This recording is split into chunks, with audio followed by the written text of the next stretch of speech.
Naway wag kayong pagamit sa espiritu ni Satanas na pumasok kay Judas para magtaksil sa Panginoon. At anong nangyari? Tinanong ng Panginoon. Tinanong ng mga alagad ang Panginoon. Dahil sinabi ng Panginoon, ang ipagsausaw ko ng tinapay at iabot sa taong yun, siya ang naghuhudas. Sabi ng mga alagad, ako po ba? Nagtatanong-tanongan sila. Tanungin niyo yung katabi niyo, ako ba? Tanungin niyo yung katabi, sino kaya yun? Ano?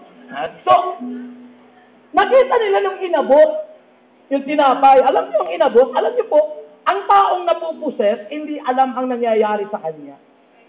Hindi po alam ni Judas yun eh. Hindi po alam niya yun. Dahil siya'y possessed ng evil spirit, ano po, nung ipagsaw-saw siya,